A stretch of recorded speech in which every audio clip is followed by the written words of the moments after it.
Hey guys, my name is Louisa. I am a registered midwife here in London, and today's video is going to be about intersectionality. So I'm going to read you the definition of intersectionality and kind of like the analytical one, and also how it relates to healthcare. So intersectionality is the analytical framework for understanding how a person's various social and political identities combine to create different modes of discrimination and privilege. And then within healthcare, it actually is a way of allowing us to understand how different people experience inequality, and it helps us to have a deeper look into the complex intersections of social and other identities, and kind of why we think the way we think, basically. So I'm kind of just going to go off of me and my experiences within intersectionality and within the NHS, working as a midwife, and kind of how that has helped me within my career as a midwife. So I am a woman, I am a black woman, I'm also a young black woman, and I am a young black woman with a long-term health condition. So all those different parts of me, those are like different parts of my identity, they all make up who I am. There's other parts of me as well, but these are kind of the main ones that kind of guide me, because they are my social and my political kind of viewpoints are kind of rolled into who I am and how that affects me. So being a woman, especially working within women's health, because I'm a midwife, it kind of works out kind of really well. I can empathize with women, not completely, I guess, because I've never had a child, but I'm able to kind of empathize with the pain and kind of the idea of pregnancy and what we have to give up as women, and what's expected of us as women to be given up when we become mothers, and what we're expected to do when we become mothers, because we are women and not men. And so I kind of use that part of my identity to be able to really connect with the women that I look after and the people I look after who are able to bear children. So that's really kind of been helpful for me as a midwife. The second part is that I am a black woman, and being able to kind of identify people of ethnic minorities and be able to identify other black women has been really helpful in certain situations, because there's so much stigma within the black and ethnic minority groups of talking about mental health. But within midwifery and within kind of the antenatal, intrapartum, postpartum areas of midwifery, mental health is such an important thing. You're growing a human being within you, or someone is being a surrogate for you, and it's just becoming a parent. It's a whole new ball game. It's a whole new set of responsibilities, especially if you are growing the human within you. You have added hormones within you, and it's just something that can really kind of throw you off balance and off like your usual kind of, you know, way of going.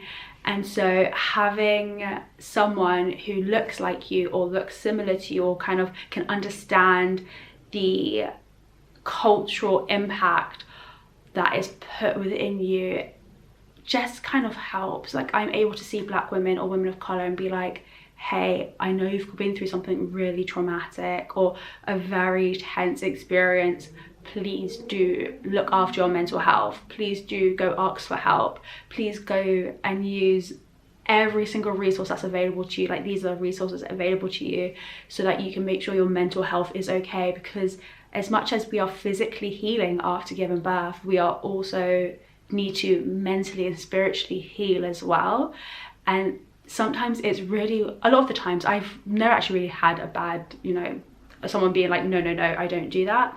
But a lot of the times I have women going, wow, you know, I can't talk about this with my mum because she is from Nigeria, or she is from Jamaica, or she is from India, and mental health is just not a thing we talk about. And it's like, I know, like, I've had to advocate for myself for so many years, and so now this is my chance to advocate for you. And it's something that is just so amazing to be able to just do and see, and to help someone on their journey of becoming a mother and actually, or becoming a parent, and actually being able to be mentally okay as well as physically okay and capable of doing that job.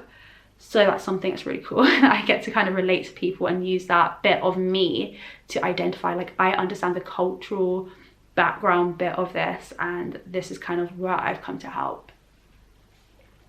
Also, being a young woman as well is something that I never really thought, oh, like, this is such a big deal, because I guess where I trained, it was a lot more older women. Older, is that rude?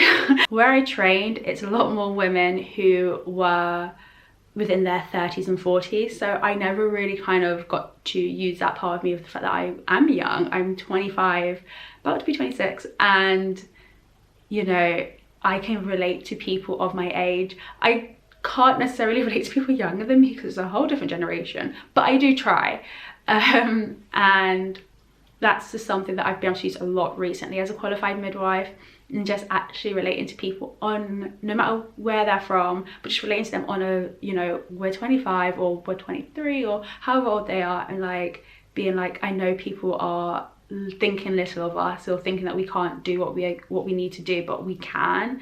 And being able to just uplift people and be like, yeah, we're young, but like, look at us, like, look at me, look at you, look at where we are, like, this is something we can do, is such a great thing, because it's just that camaraderie that you get, like, yeah, we're young. Like, even when it's just the midwives, that other midwives who are young, we're just like, if you can, sometimes you can see it's like the young midwives and the older midwives, and like us young midwives are like, we've got to stick together because the older midwives think we can't do our job, but we can. Like, hence why we've gotten through 3 years of uni and we're qualified and we're doing our job well.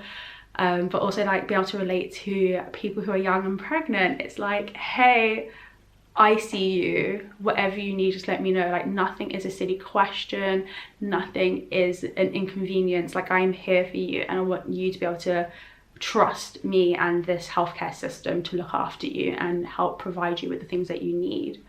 So yeah. And lastly, looking at the newer part of me, which is a young Black woman with a long-time health condition, that is something that is fairly new. I got diagnosed maybe 2 and a bit years ago, I think 2 years and 2 months ago, with a autoimmune disease. And it's been a long but also short 2 years of figuring out what I can and can't do. And even to this day, like the day that I'm filming this video, I still don't know what I can and can't do. I don't know what will trigger my autoimmune disease to flare up, or what's going to cause me pain, or what's actually good for me or what's not good for me. I'm still figuring it out, and it's such a big learning curve, especially to have as a healthcare professional, and where you're trying to be looking after other people, to try and also figure out what is working for you and what you can't do. But I've been really lucky, because actually quite a few of the midwives I work with have long-term health conditions, so they are quite they are able to make so they are able to make adaptations for me, and they're able to help me and sympathize with me so that I'm able to do my job to my fullest capability. But then it's also really cool that I get to also relate to other women who have the same autoimmune disease as me, or have a similar autoimmune disease as me, or just any other woman who has a long-term health condition, especially one that leads them to have chronic pain, because we get to just be in this together. And it's like cool to be like, oh, you have that pain too, like I have that pain, like I just thought it was me. It's a really kind of, I guess, morbid thing to, you know, bond over, but it's really nice to just see yourself reflected in another person, or to see one of your struggles reflected in another person, and to be able to talk to that person and see what they did to kind of help them, and like for you to be able to say, oh, this is what I've done and that's helped me so far. It's a really nice thing to be able to talk to other people about. So yeah, that is something that I just didn't even expect, having an autoimmune disease and starting my job. but I have met so many women who were pregnant and have had similar or the same autoimmune disease, and just talking to them and hearing their stories has actually uplifted me when I'm supposed to be uplifting them. But it's a really cool thing that we can just bond over and connect about, and it really doesn't matter who you are. It's just knowing that thing. That's the thing about intersectionality. It's just about knowing that other people can kind of see you and meet you where you are and understand and empathize with you and just get you. Like, you know, like sometimes, especially in this world, this post-COVID world, or I guess, like, it's really nice to just, sometimes in this world, it's just really nice to have someone understand what you're going through or see something from your perspective, because they can just see how different parts of you make up who you are, and it's not just one thing, and that maybe something that makes up who you are they can connect with, and they are able to just help you out and cheer you on. So that's really cool. But yeah, I hope this video has been helpful. If you want other cool articles or videos, head on over to the Nurses.co.uk website. They have hundreds and thousands of other articles and videos about different topics to do with nursing and midwifery, and they also have hundreds of jobs for nurses and midwives on their website too, so make sure you go check that out. Bye.